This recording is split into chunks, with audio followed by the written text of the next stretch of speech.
I must admit, Sigrun, Valhalla isn't exactly what I imagined. You're experiencing only a very small part of it. One that's independent and unconnected from the rest of Valhalla. Elsewhere, there are larger neighborhoods where the dead reside.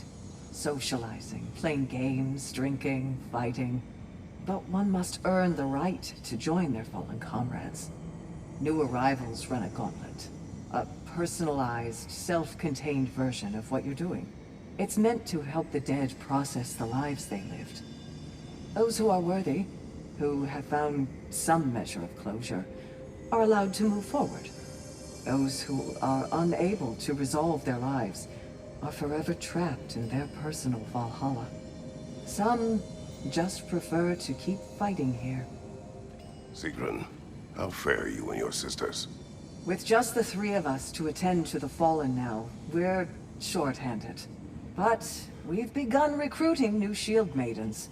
Well, I happen to know of one lass who'd jump at the chance to join your ranks. You mean Thrud? Sif and Thor's daughter? Believe me, I know. She sought us out before the call even left our lips. She fights well, and can be trusted. A recommendation from you, General. With that, how could we ignore her? Not that she'd let us. Sigrun, dear, as Kratos and I have been off the beaten path, so to speak, I'm curious as to the state of the realms. Well, since my sisters and I returned to our old Valkyrie duties, the souls of the damned no longer find the gates of Helheim closed to them. So... No more Hellwalkers spilling into the other realms? Grand! I can't say no Hellwalkers are left in the realms, but there are fewer. Rasvelger seemed pleased. Or at least I think that's what her expression meant. Milady, how is Alfheim these days? Does the peace hold? It's tenuous, but holding. Endless war tends to breed quite a bit of mistrust. Thankfully, the elves, Bela and Bigvir, are in positions of influence, due to their association with Freyr and involvement in Ragnarok. It's the best chance at lasting peace the realm has ever had. What about the findings in the Consul's journal? Have they shared it with the rest of the elves? Not yet, but give them time.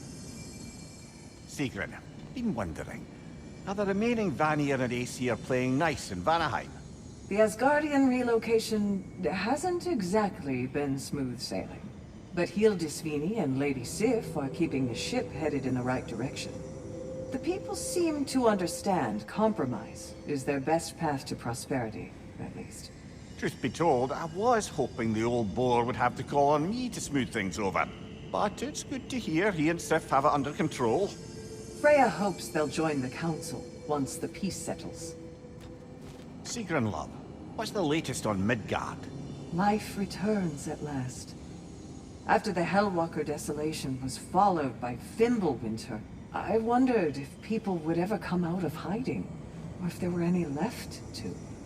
But flowers bloom, the sun shines, and it's safe to travel the roads and rivers again. No one even seems to mind the giant serpent sunning himself across the mountaintops. Glad to hear it. Jormungandr's a big softy when you get to know him. And now that things aren't quite so desperate, raider attacks have declined.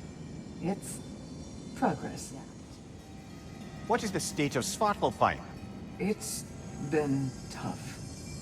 The dwarves had been under Odin's thumb for so long.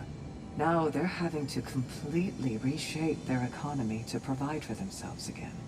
Many are looking to Durlin and other outcast members of the old resistance for guidance.